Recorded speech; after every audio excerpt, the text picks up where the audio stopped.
Are you tired of using Google and having that silly AI overview come up? Did you want to help the planet? If you answered yes to any of those questions, that's what we're covering today.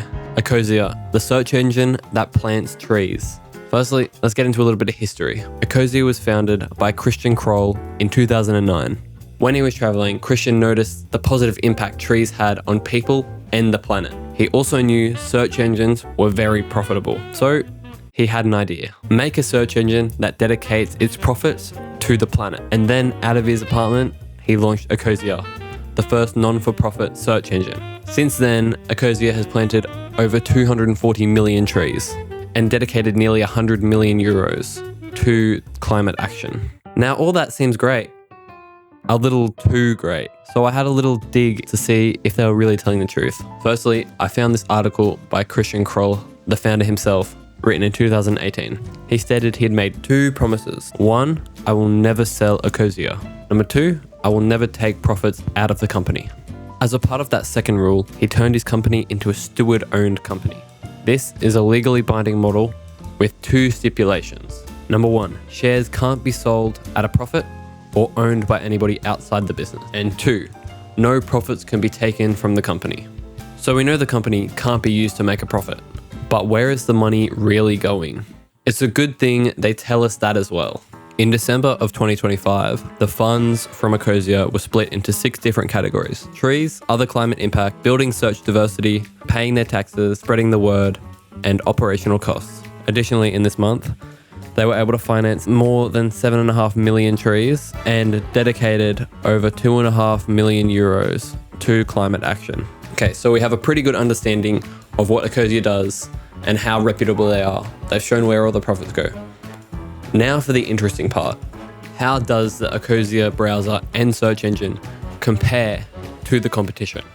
So I did the tests. I tested each browser on 2 different categories. How efficient is the browser and how powerful is the browser? I used 6 different browsers: Chrome, Firefox, DuckDuckGo, Brave, Ecosia, and Edge. For the first test, I was idle, opened 8 tabs, and then measured my RAM and CPU usage. Before anyone comes at me, during these tests, all I had open was the browser I used to test, Task Manager, Spotify, OBS, and the audio recorder I was using. And here are the results from the idle RAM test. As you can see, Firefox and DuckDuckGo performed pretty poorly in this test. Then coming in 4th place was Microsoft Edge, who performed alright. Chrome and Ecosia were pretty close, which isn't shocking, as Ecosia is using Chromium as the basis for their browser.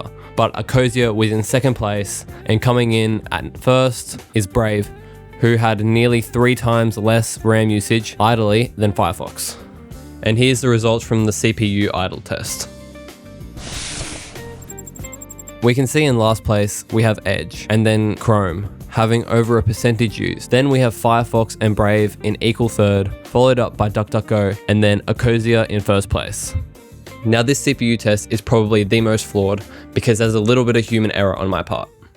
Now we have the YouTube Shorts test, which is probably the most accurate to what a normal browser experience will be like. As we can see, Firefox had a whopping 2077 megabytes of use, then followed by DuckDuckGo. And as for the other browsers, they all sat pretty similarly, but Brave also took 1st place on this test. And yes, we have CPU usage for this one as well. Edge and Chrome sit at last, then we have DuckDuckGo, Firefox in 4th and 3rd, and then we have Ecosia and Brave in 2nd and 1st. And to be honest, for these tests, I thought Ecosia was going to be pretty inefficient because I didn't think it was super optimized, but apparently it is pretty well optimized. No, don't leave yet. The performance test. I forgot to mention this in the video, but I'm using Speedometer to measure the performance. Speedometer is a browser benchmark that measures the responsiveness of web applications and simulates user actions such as adding to-do items. Back to the video. This test is probably also the most accurate because I couldn't mess it up. Now, in last place, we have Edge, then followed up by Ecosia and Firefox at 5th and 4th, and then DuckDuckGo in 3rd, with Brave in 2nd, and Chrome with a whopping 18.3. Now, what do these results tell us? Firstly, if your only thing you care about is how efficient it is and how powerful it is, Brave is going to be by far your best option. And then if all you care about, the only metric you care about is speed, Chrome, 100%. And if you wanted to avoid some of that corporate greed and put all of your searches towards a good cause, then I'd go for Ecosia. Now you might already know, having a browser isn't Ecosia's claim to fame. It's their search engine. And I used it a lot making this video. So I figured I'd tell you some of the good and then some of the stuff I didn't really like. First, I'll start with the bad. There's only one thing that's really missing from Ecosia that I liked to have in Google. That is the autocorrect feature. When I spell calculator or YouTube wrong, it doesn't give me the option to click the "did you mean" button. And I really, really like that in Google and other search engines. And number two, I'm getting very nitpicky with this one, but the calculator on Ecosia, I don't like how it gets rid of the whole number when you press AC. It gets rid of the whole equation, not just the closest number to the end, which was kind of annoying when I was trying to do the averages for the test before. Probably my favorite feature in all of Ecosia is definitely their photo sorting feature. I found the sorting by transparent feature to be a lifesaver. When I was looking for logos, it made it so much easier to just find the logo I needed without having to go, oh no, this is a fake one, and then I have to go download it, and then I have to wait for the 5-second countdown before I can click the download button. It just got rid of all that hassle. Also, what you can do in the photos tabs is you can search by color, you can search by even pencil drawings if you wanted to. All right, now we have all the information you will need to know about Ecosia. 1, it's impossible for them to take money out of the company without it going to a good cause. 2, it has a pretty efficient and fairly powerful browser. 3, the search engine is very good if you want to escape from the AI overview space and from corporate greed. And number 4, all profits go towards the planet. After doing the research for this video, I will be switching to Ecosia. That doesn't mean you have to.